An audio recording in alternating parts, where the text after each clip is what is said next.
Drop it.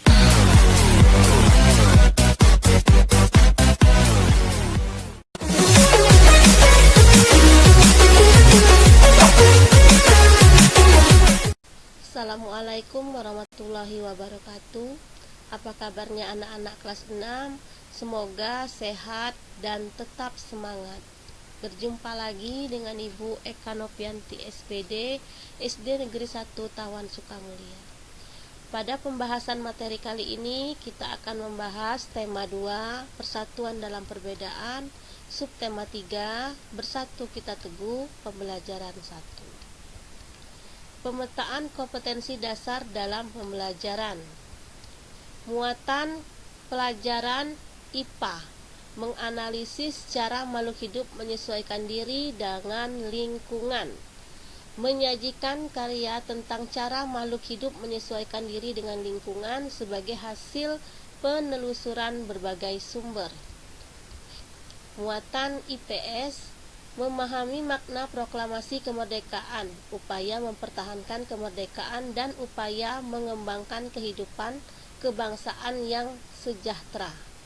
Menyajikan laporan tentang makna proklamasi kemerdekaan, upaya mempertahankan kemerdekaan dan upaya mengembangkan kehidupan kebangsaan yang sejahtera. Muatan pelajaran bahasa Indonesia menggali informasi penting dari buku sejarah menggunakan aspek apa, di mana, kapan, siapa, mengapa, dan bagaimana. Memaparkan informasi penting dari buku sejarah secara lisan, tulis, dan visual dengan menggunakan aspek apa, di mana, kapan, siapa, mengapa, dan bagaimana, serta memperhatikan penggunaan kosakata baku dan kalimat efektif. Bersatu kita teguh. Persatuan akan memperkuat tekad sehingga menghasilkan tujuan yang ingin dicapai. Hari ini kamu akan belajar tentang persatuan yang membuahkan hasil sesuai harapan. Amati gambar di bawah ini. Nah, di sini ada gambar BM Dia dan di sebelahnya ada naskah proklamasi tulisan tangan dari Insinyur Soekarno. Dan di bawahnya ada naskah proklamasi yang sudah diketik oleh Sayuti Malik. Apa yang kamu ketahui tentang naskah di atas? BM Dia dan naskah asli proklamasi. Teks proklamasi awalnya ditulis tangan oleh Soekarno, kemudian diketik oleh Sayuti Malik agar terlihat rapi. Teks asli tersebut kemudian dibuang ke tempat sampah. Salah seorang pemuda yang ikut hadir pada saat persiapan proklamasi kemerdekaan adalah BM Dia. Ia mengambil naskah asli dari tong sampah dan disimpannya. Ia menilai bahwa teks tersebut memiliki sejarah tinggi.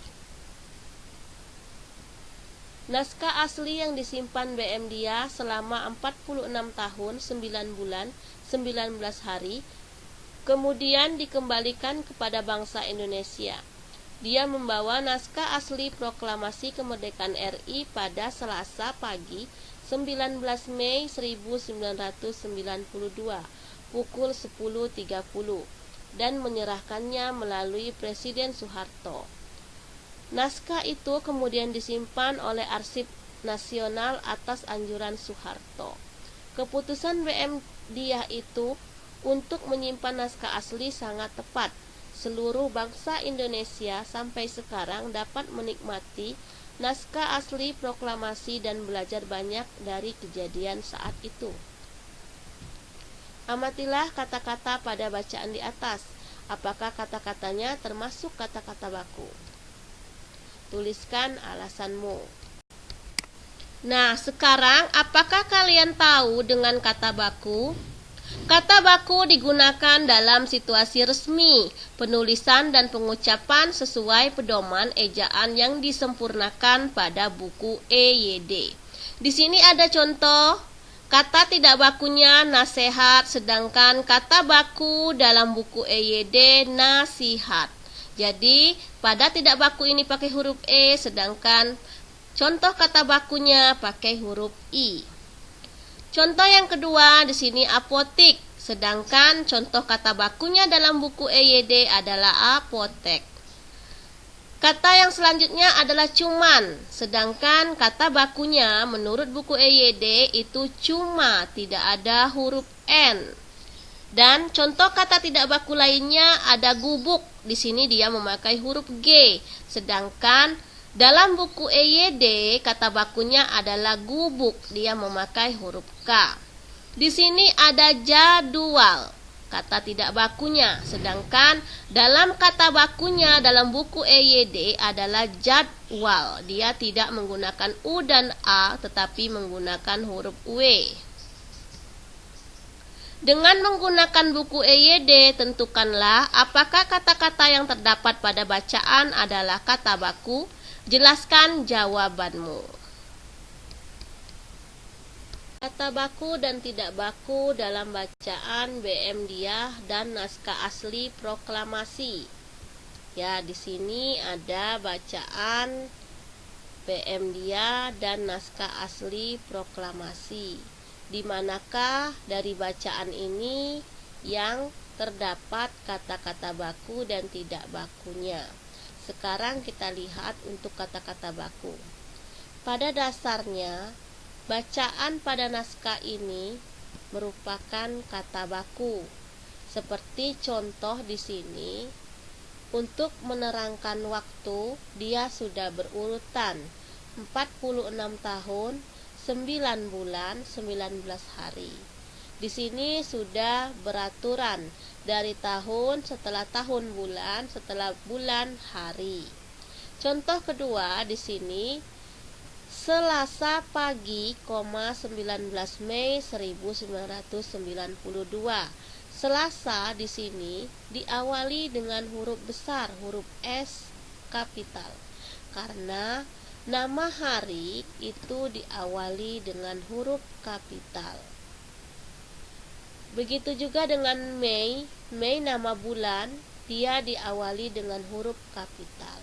Sekarang, di manakah kata-kata yang tidak baku pada bacaan ini? BM Diah. Ya, BM Diah, kata-kata bakunya seharusnya B.M. Diah. Kenapa?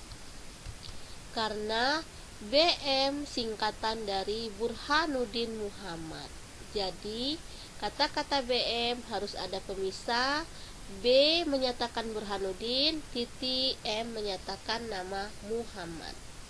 Selanjutnya, bangsa Indonesia. Kata bakunya adalah bangsa Indonesia dengan huruf B, huruf kecil. Karena di sini bangsa Indonesia dia berada di tengah kalimat.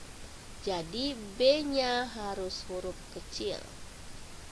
Untuk kata tidak baku selanjutnya kita perhatikan, menyerahkan melalui Presiden Soeharto.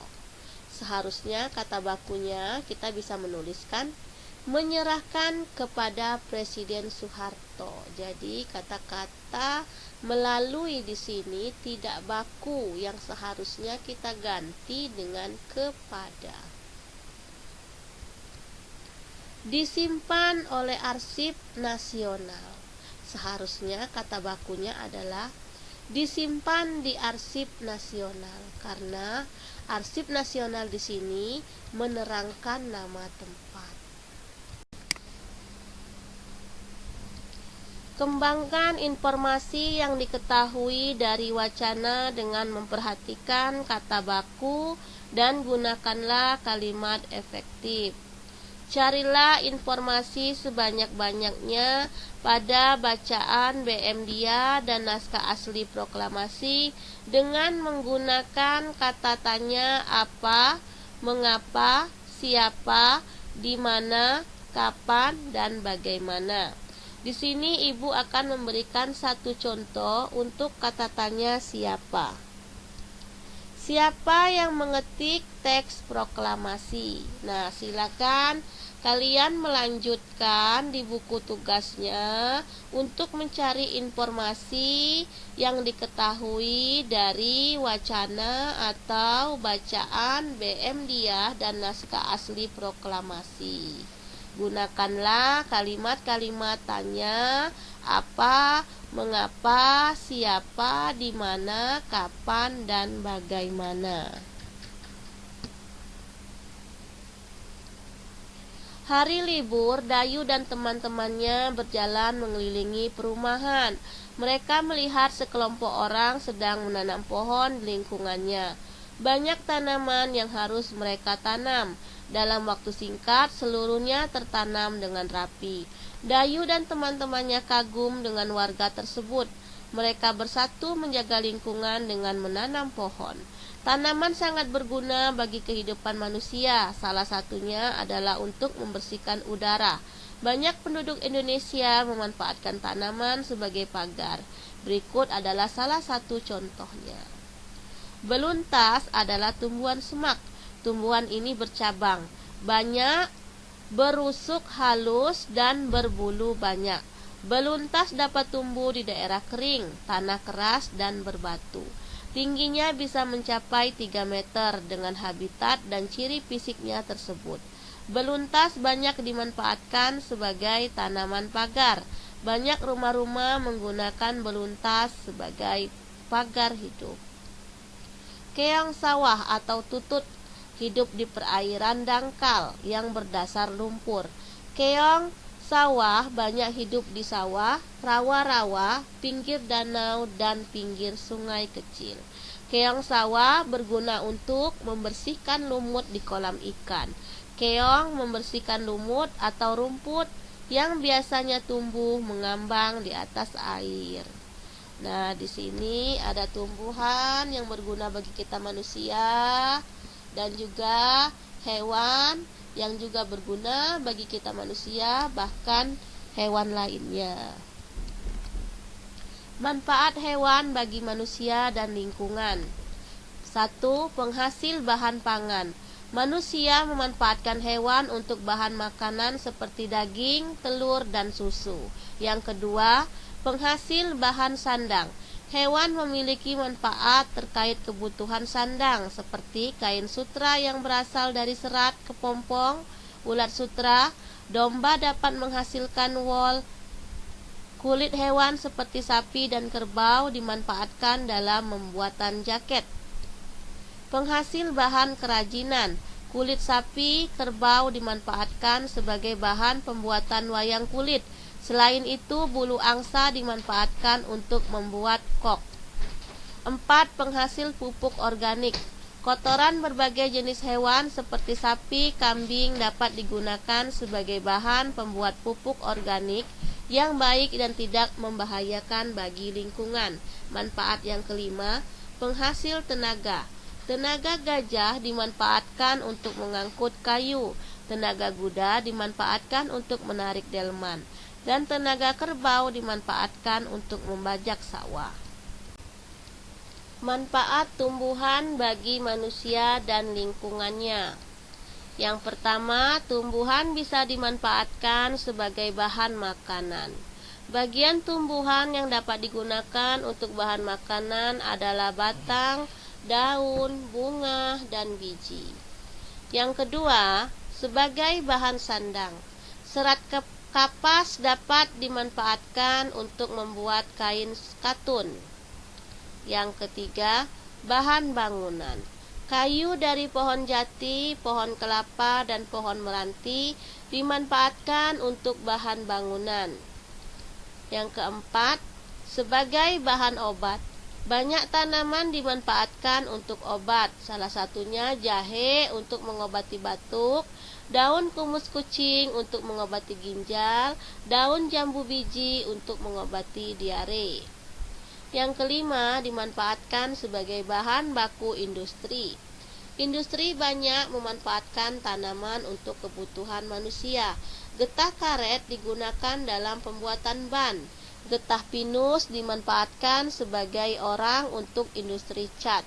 Kayu pinus digunakan dalam industri kertas. Buah kelapa sawit dimanfaatkan sebagai bahan dalam industri minyak goreng. Yang kelima, sebagai bahan pewarna alami, tanaman dapat digunakan sebagai pewarna. Sawi dan pandan untuk warna hijau, wortel pewarna jingga, dan kunyit pewarna kuning. Yang ketujuh, menjaga kualitas air. Tanaman bakau menjadi penyaring alami dari air laut menjadi air tawar. Pilihlah salah satu jenis tanaman dan hewan, amatilah habitatnya, tuliskan manfaat hewan tersebut bagi kehidupan manusia. Nama hewan dan tumbuhan. Di sini diisi nama hewan yang ada di lingkunganmu, habitatnya, dan manfaatnya bagi manusia. Lalu diisi juga untuk tumbuhannya, habitatnya, dan manfaatnya bagi manusia. Tuliskan informasi pada tabel di bawah ini dari tulisan di atas. Kerjakan nanti di buku tugasmu ya. Setelah proklamasi kemerdekaan, bangsa Indonesia menjadi bangsa yang merdeka. Merdeka dari segala bentuk penjajahan. Setiap warga negara berhak untuk menikmati kemerdekaan tersebut, namun berkewajiban pula untuk menjaga kemerdekaan. Kemerdekaan yang diraih dapat mewujudkan rakyat yang makmur dan sejahtera, karena mereka bebas berkarya dan menambah wawasannya. Amatilah gambar berikut. Gambar tersebut mencerminkan rakyat yang sejahtera. Mereka menikmati kemerdekaan dengan memperoleh kebebasan dalam melakukan pekerjaan dan pendidikan. Di sana ada Pak Tani yang bebas bekerja dengan menikmati kemerdekaannya, dan juga ada pelajar yang bebas untuk memperoleh pendidikan dengan menikmati kemerdekaannya. Gambar tersebut mencerminkan rakyat yang sejahtera. Mereka menikmati kemerdekaan dengan memperoleh kebebasan dalam melakukan pekerjaan dan memperoleh pendidikan. Jawablah pertanyaan berikut. Yang pertama, apa pengaruh kemerdekaan bagi petani atau pedagang? Pertanyaan yang kedua, apa pengaruh kemerdekaan bagi pelajar? Pertanyaan ketiga, apa yang harus dilakukan rakyat agar sejahtera? Dan pertanyaan keempat, tulislah 3 kegiatan yang dapat kamu lakukan agar kamu berhasil sebagai pelajar. Nah, apakah kamu telah memanfaatkan tanaman dan hewan untuk kehidupanmu? Bagaimana habitat mereka? Ceritakan pengalamanmu kepada ibu ya. Ibu tunggu tugas-tugasnya, kerjakan di rumah, jaga kesehatan. Semoga apa yang kita pelajaran hari ini dapat bermanfaat. Terima kasih. Wassalamualaikum warahmatullahi wabarakatuh.